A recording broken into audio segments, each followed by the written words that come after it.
Also notice that he is playing... This is actually another point that we can make really quick. And this isn't necessarily to do with just strictly counters. But notice his skill build in his inventory.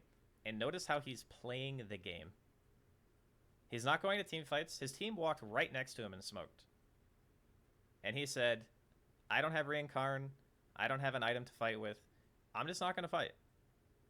As the one player, it's very important a lot of the time to make the distinction of when you can and when you cannot battle.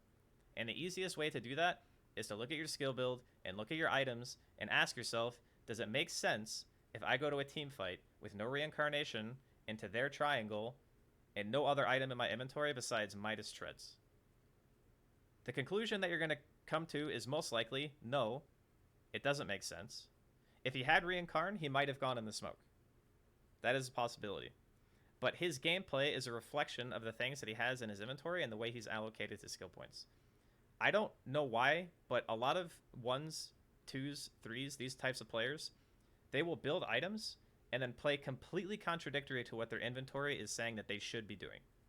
So in Ame's case, he goes, yep, I bought some farming items. I'm going to farm.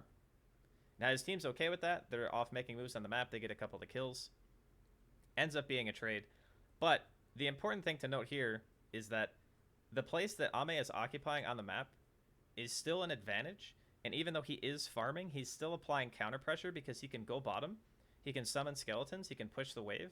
And after the fight ends top, the enemy team will be forced back as opposed to being able to take an objective after the fact.